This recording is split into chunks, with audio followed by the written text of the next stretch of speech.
خانواده رحمت عاقلوف یک مرد ازبک تبار که ماه روان با ماشین بارکش مردم را در کوچه سیرودم استکهلم پخش کرد میگویند برادر او روز 23 اپریل در ازبکستان بازداشت شد.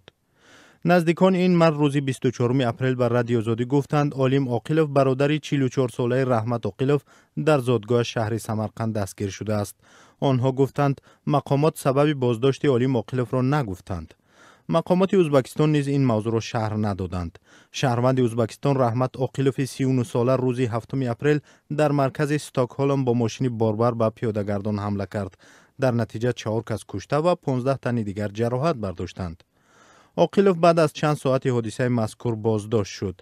وی در دادگاه به گناهش اقرار کرد.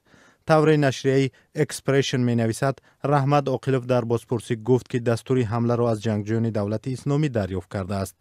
مقامات شویتسیا نیز در روز بازداشت عاقلوف دوم در استکهلم در پی عملیات ویژه گمانبر دیگری حمله ترکتی 7 اپریل را بازداشت کردند.